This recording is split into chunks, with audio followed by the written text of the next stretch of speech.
Hi,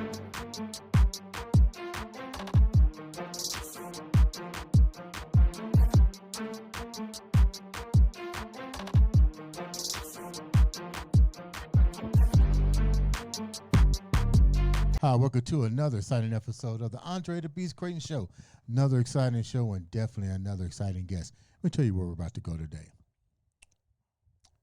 This young man is a young man that I've been knowing for quite some time, and it's funny how the universe works out. People come into your life and you don't see them for a while, then they come back. And the first thing you do is say, hey, man, what are you doing? Or, hey, girl, what are you doing? And you're hoping in your heart that they're still doing what they were doing when you met them. And this man is doing nothing but remarkable things for the community. He's always been a community leader, from physical fitness, now doing something a little bit more, taking that body and focusing on mental health for not only himself, but other individuals in the community and worldwide. Let's welcome to the show the one, the only, Mr. Muscles himself, Mr. Mike Ford. What's up, big dog? How you doing, man? I like the beard, dog. All right on, man. Long time no see. I know, it's been some years. What's been going on with you? Before we even go there, what's been going on with you? Tell the viewers a little bit about who you are. Well, number one, I'm the founder of Guns Down, Gloves Up, Conflict Resolution. I actually have the statewide trademark. I'm working with Mike Epps. I'm working with Floyd Mayweather's uncle over there in Florida. In Vegas. Yeah. We actually be there next weekend on the 18th. We got our amateur show. We're going to also have another amateur show here. It's just a lot that's going on, man. And you've always the personal been, training is still there, too. And we pivoted from making women lose weight, all the bodybuilding shows, to now we just strictly doing sports, athletes, speed, strength, and agility. And our overall goal is just to get them signed to college. If we did that, we fine. But we also still get athletes, too, that come out and go pro. We got pros from soccer, football, and basketball. So, we over you still been doing it up. Performance. I don't know how to stop. That's the part I can't do. So let's go here for a minute, because this is why you're on the show today. You're really focusing on that mental aspect with your business now. How did all that come about? Are you doing this from experience or what? Actually, I do have a counseling degree. I got a AA and a BA from Ball State. It's just that when Joe Hogsett was starting to send kids over to my program for the summer and the fun is how it started. And then it just evolved into Guns Down, Gloves Up. And that's how it just took shape. They were literally sending vans over to my gym with those kids. And Guns Down, Gloves Up. Conflict Resolution is the name of the program. What's the meaning behind that? It's a movement, actually. Okay. So when you really look at the whole message is we always are the culture. So it's whatever we decide to make the culture become. If we make the culture to be carrying a gun and having beams on our guns and it's so popular, we can make it unpopular. And that's what I'm doing. And I'm also making sure that we can keep our families alive, because when you look at the inner city, most of us is all related, indirectly or directly. It could be a cousin, relative. So why would we continue to kill us? How many people are you seeing come into the program that's been victimized by guns and gun violence and suicide and just tragic loss, to say the least? I believe that it's countless. Actually, when we pick up anywhere from 2 to 3 people a week, I just picked up a kid that was right over here at Hamilton Southeastern. It was a number 1 pick out of Pittsburgh. He just passed away in a car accident when he came home from school. So I got his mom, and Jim Irsay had gave her a check. She's got all of the NFL behind her. They had like 4 football fields with his funeral. So from Andre Carson to you name it. And now being able to have access to all of those political people. And then it's kind of hard to avoid me if you're trying to rerun and be reelected with all of the gun violence. So, yeah, we got so many political people that want to be a part of the movement. What was this? What was the rate of violence in Indiana alone prior to your program evolving? When you look at the statistics, Yeah. you're looking at a shoot up where it actually spiked from last year, and then now as we continuously going up, we're only probably like a quarter down. We're not actually where we want to be, but by us being the start of May, that's why we're starting right here in spring, so that way we can set the whole tone for the summer of that pace of gun violence being negative, is saying let's do guns down instead. Let's actually move that around and actually start to fill the streets up with that. We got the support from the Nation of Islam with Brother Nuri here as our minister, and we also have the support from Brother Azu in Chicago. So we also know that most likely Brother Nuri will take Louis Farrakhan's spot too. So that's another big key component. What do you think is the contributing factor that the numbers haven't gone down the way that you think that they should have gone down?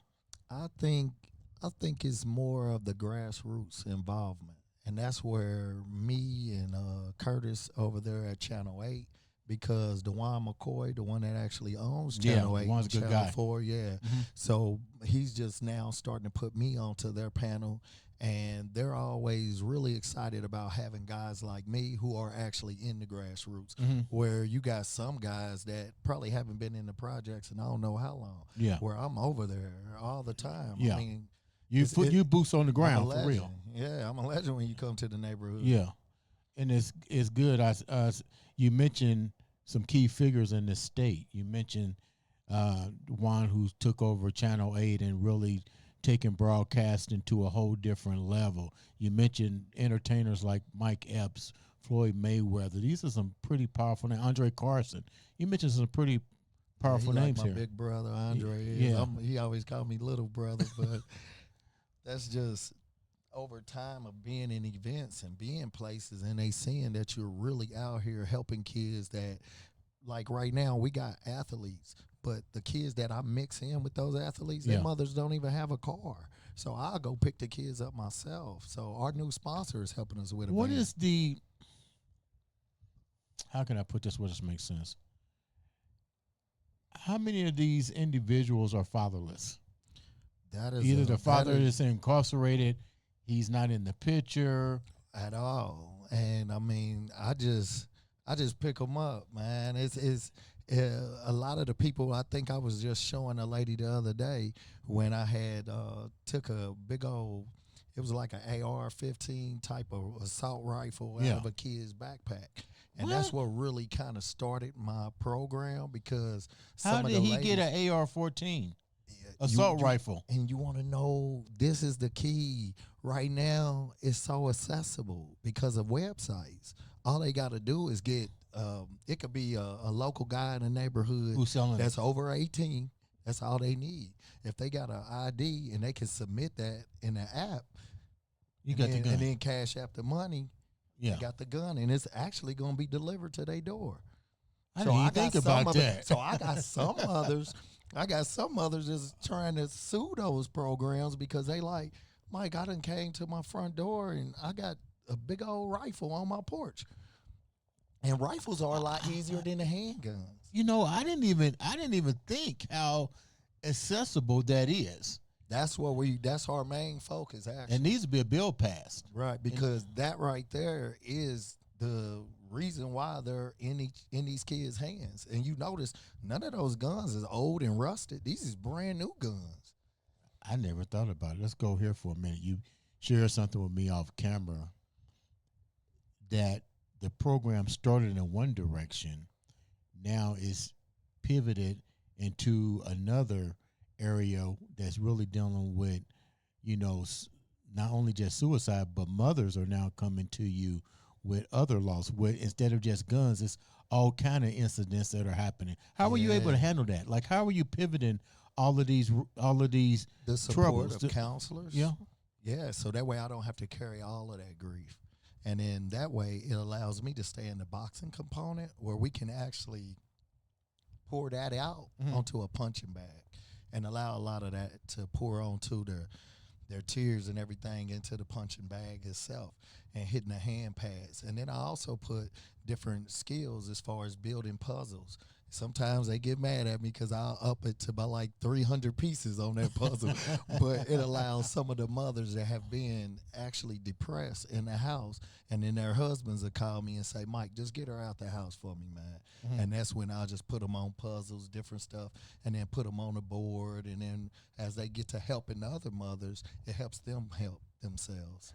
Now, the people that are assisting you in this program, we mentioned political figures, we mentioned entertainers and sports figures, but let's talk about the real people that need to be involved in this organization. Let's talk about the therapists and the counselors. Are they devoting their time? Because it takes money to have these operations funded to some kind of degree. Most people who have these degrees, they want to be paid, but we understand through you, a lot of these people are donating their time to come and be supportive with this. Am I correct? They really are. They really are. And right now we're starting to get the encore of Old National Bank. We have another Security Federal that's right here in Carmel. They got about like 9 branches. So now we are starting to get the money to compensate those people that are the hard workers. And those are the legs that keep us moving. So you're right. What are you learning from? What are 3 of the biggest things that you hear when you're in these neighborhoods that you're hearing from these young kids? What are they wanting from us? What they really want for us is to be heard. That's the number one. The number one is to feel like they got a voice. A lot of times these kids, when they got those ski masks on and all of that, they're just walking around lost, actually. But we're looking at them as criminal. And really, it's just more of grabbing them up and talking to them. And it's in closing that gap instead of feeling like that gap is so major. It's a lot smaller than what you would imagine. That's number one. Number two is feeling like, how can I make money? That's their number one thing. They want to make money.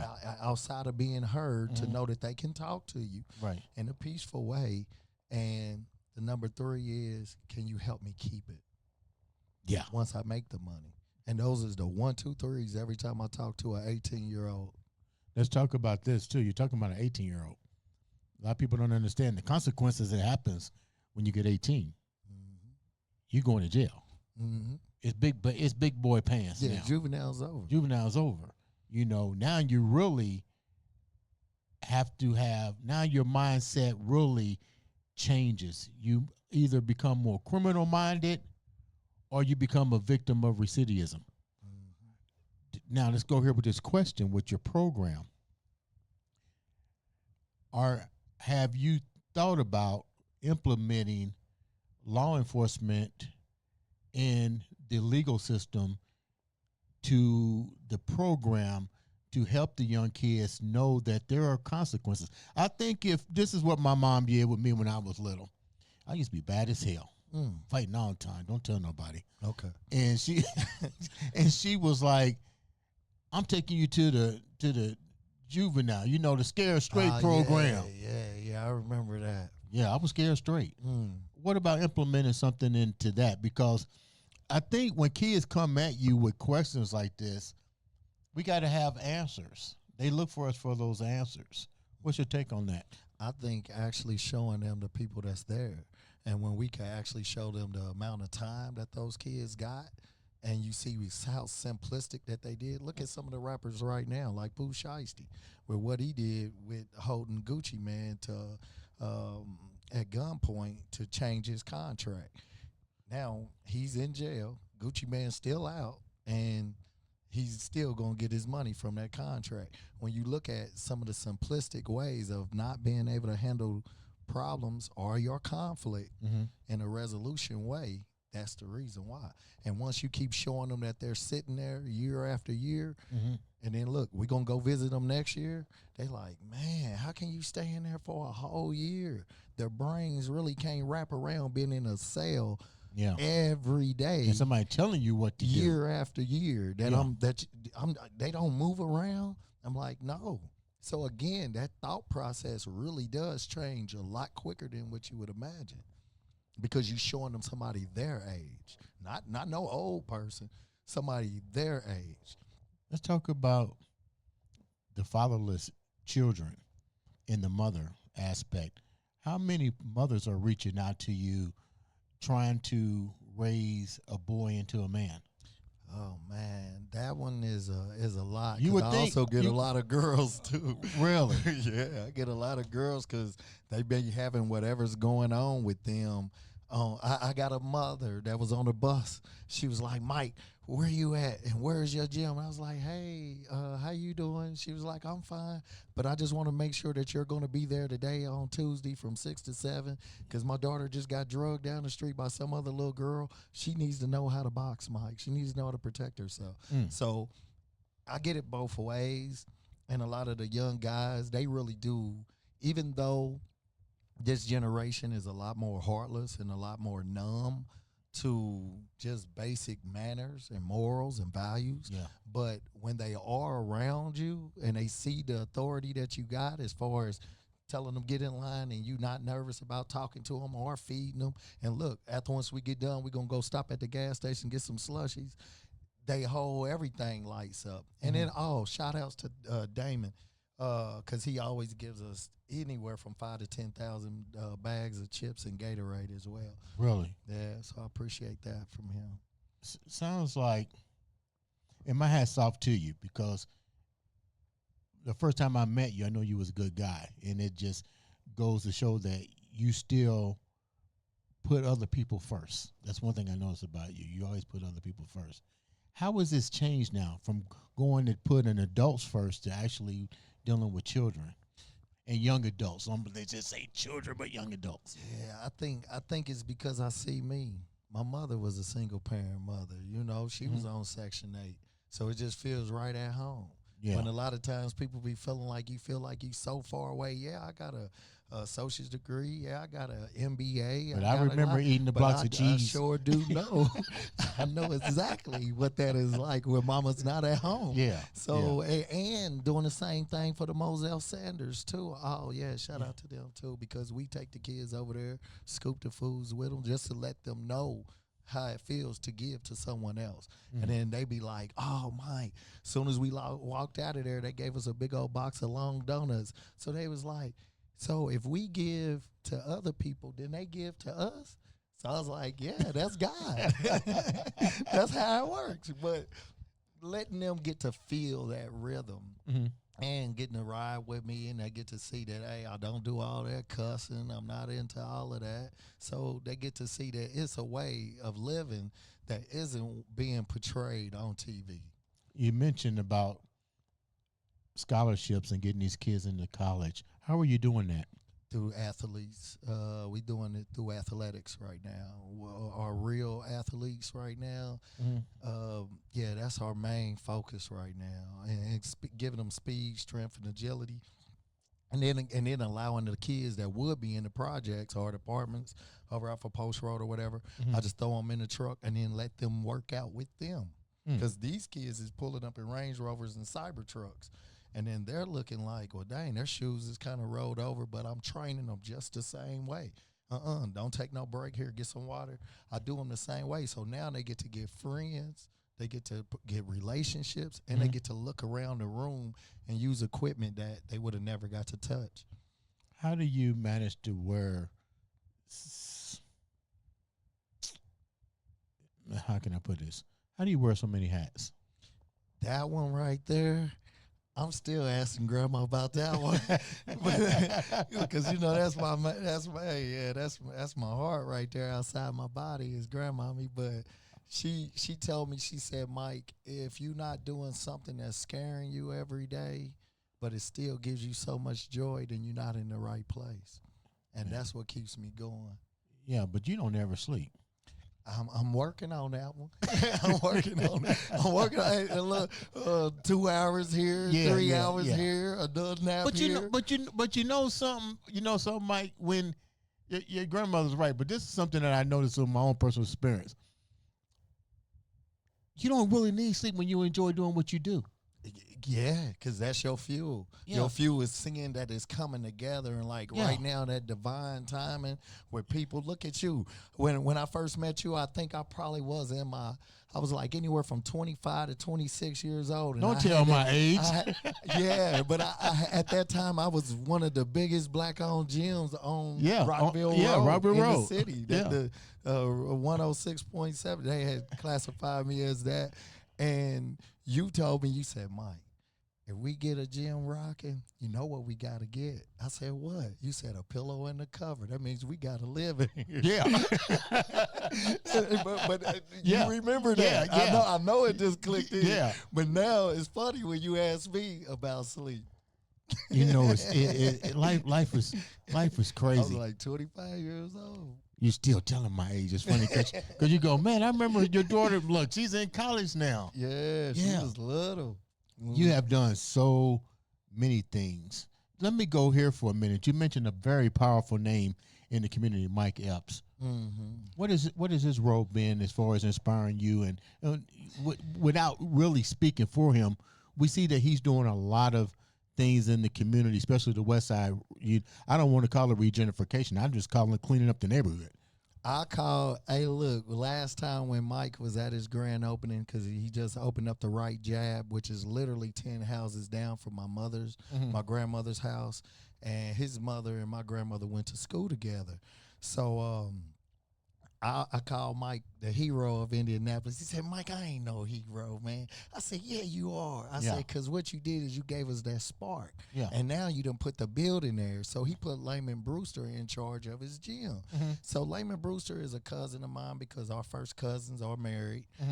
So we're cousin-in-law. But to have the first heavyweight champion from Hallville run a gym, and then he put me in contact with Floyd Mayweather's gym because he was on the same boxing team as Floyd, where he was the captain and Floyd was young. And he was like, Mike, I like Floyd because when he was a kid, he used to say he could beat everybody up. When he didn't have no money, now he got money, he still say he can beat everybody up. So he's like, he's the same. So they get along good, and then they treat me like family do to Layman, and I really do appreciate that. So that's the inspiration that Mike Epps has given to me, is to say, hey, he came back and he put the building together, and he put a deserving man in control over his gym, because who else could you put other than the heavyweight champion? Yeah.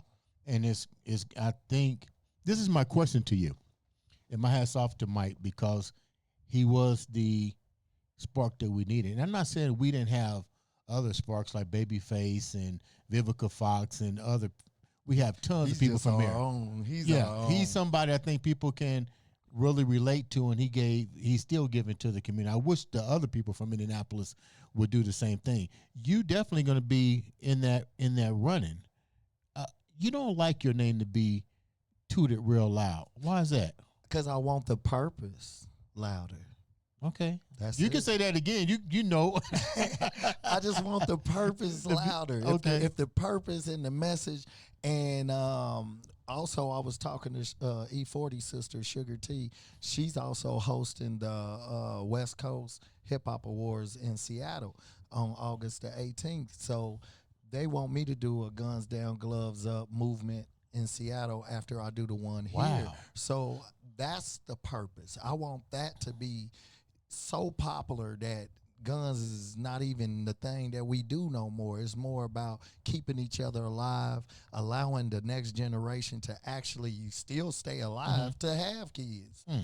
That's the purpose. I'm going to ask you a question. Bigger than my name. Okay. I'm going to ask you a question. How can I put this where this makes sense? The last time our culture had a leader was during the 60s. Such people as Huey Newton, Malcolm X, Martin Luther King. The list can go on. We don't have that anymore. Why do you think that is? Why don't we have role models or leaders? Not role models. We got tons of role models They may not be what we consider You the talking right. about an actual We talk- community activist Yeah, that's yeah. not apologetic to tell the truth and Right. stand there and stand on it. Yeah, That's the Muhammad Ali. yeah, That's who it was. Him. You looking at Malcolm X. You looking at Louis Farrakhan now. That's stepping down. That's why me and Brother Nuri is so close, because I can't wait till he takes Louis Farrakhan's step. Why do you Because think? he's a brother of mine. Why do you think? Why do you think we have limitations now? Why do you think there's so many I think it brothers just was the that's fear. not just? I Okay. think it was just the fear. And I think that's the part that, remember when I said, Grandmommy said, if you're not nervous, Yeah. that is the nervousness. Because again, if you're going to be a national figure, that's exactly what you're going to be. And it's not like you chose it, it chose you. Now let's go before we wrap up. You're working with Sherry Gilhart, Yeah, I'm excited. Miss Sherry about Gilhart. that. How did that come about, and what's your role with Sherry? One of my queen vibes is she was mentored by Sherry. So she loves Sherry so much. How come every time you mention Sherry, somebody mentions Sherry's name, they always say she was mentored by Sherry? Because She needs to be Sherry's- a teacher. I think she's very good at that. Okay, mentor. Yeah, Everybody the says mentor. mentor. Yeah. Yeah, and that's how I meet them. I meet them literally from her. Another one of my childhood friends is Will Owens. He's from my neighborhood. He's a model for her. So, of course, he's like, Mike, she's cool people. I'm like, all right, because he know I like to get an okay first. I like to get an okay. So what's the collaboration between you two? Because we know she's out of Atlanta. She's with Models Icon, I believe that's the name of it, and Miss Royal International. So she got so many titles. Look, I don't have her resume in front of me. But what's the collaboration with you and her? Like, I know you're teaming up, but go a little bit more deeper.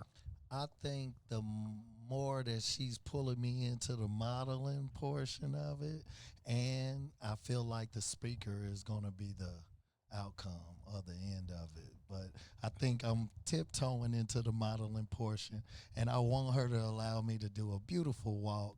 When Well, I you do know what? That's finally do another. it. That's another area that you can add into your program Yeah. with those young kids who may Yeah. not think that they can be a model or a spokesperson or a public speaker. Yeah, and I do feel like Sherry's been pushing me on that from the first time that we really talked on the phone. She was like, "You got it. You got the look." That was exactly. Yeah. You got it. So all we need to do is polish it Does around. she have a good sales? Does she have a good sales pitch? Oh my gosh, she's amazing. You If might- she was on the car lot, if definitely don't let it be tax You don't have no let it money be in your tax pocket. She'd be season. like, "We can get you financed." Listen, you're already approved. Oh my goodness. But I dig her, man, because of her drive. And man, once she locks in, your phone is just gonna say boom, boom, boom, boom, boom. It's paragraph after paragraph. I did this, I did this, I did that. Yeah. Move this over. Ooh, look at this paragraph. So no, she go hard. She's what I call a dog. And, Okay. and when and us as being competitors, that's what we respect. We Yeah. respect the dog that's in your heart, on your hustle, and how hard you go. That's what we really respect. Respect is definitely due to you. What's next? What's next for you? That big word that you said, overcoming the fear and being that actual community leader and an activist and being able I to can be see a you. speaker I can at see it. you Yeah, that's taking it. Andre Carson's place a little bit. That's the next step. Is And I that- know has he talked to you about that? Nah, he ain't picked on me with that yet. But I'm surprised he ain't called me and asked me to take his spot. So you know what I'm saying? Because you do have the name. But I tell you, my favorite of all favorite who allowed me to believe that anything was possible was his grandmother, Oh yeah. Julia Carson. One time we was kids and we got on the radio station and they was locking all people up downtown due to the Circle City Classic because they was, from gambling and all these other HBCUs and they didn't know where to park on all these one-way streets. And she got on the radio and said, y'all not going to pull over another car. Y'all not going to give nobody else a ticket. Hey, tomorrow for the rest of the weekend, parking is free, and she did it. And I did like that. I said, man, if she a woman, I'm a man.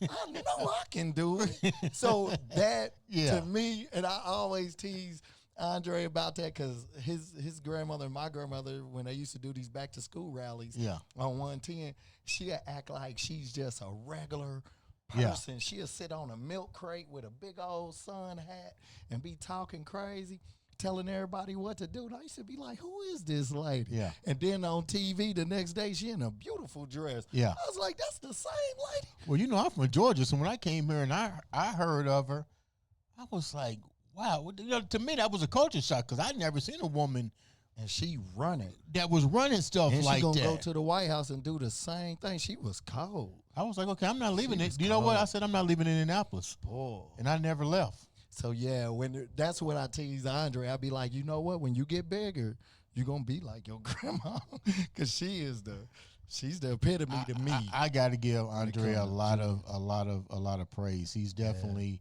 has had his boots on the ground in this city. He has definitely done a lot in this city. And I'm glad that you're teaming up with him and you guys are working together to keep Indianapolis safe, not just for people of color, but people all around. I think that's where a lot of people get mixed up. We've always put this racial divide between us instead of saying it's for black, it's for this. Let's just put the word and say, what can we all do together to get along?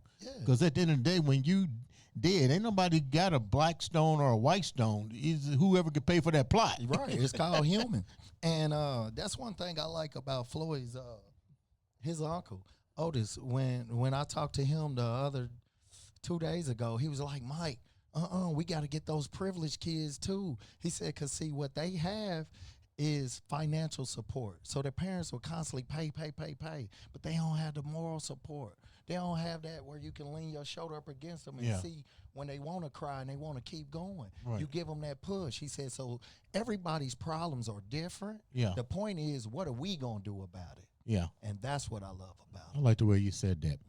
Mike, how can the viewers reach out to you? Well, MikeFord1078@gmail.com. That's one way. You can go to Mike Ford on Facebook. You can go Mr. Jim Family on Instagram. Or you can go to just any of those platforms and just say, hey, Mike, I need you. Mike, thank you so much for taking time to come on the show. You can come back anytime you want to. He's always I available for you. appreciate that, man. Ladies and gentlemen, make sure you subscribe, like, share, follow. Click that button. All it takes is one click. Listen to what I said. All it takes is one click to make a difference in somebody's life or change somebody's life. This has been another, and I do mean another, exciting episode of the Andre the Beast Creighton Show.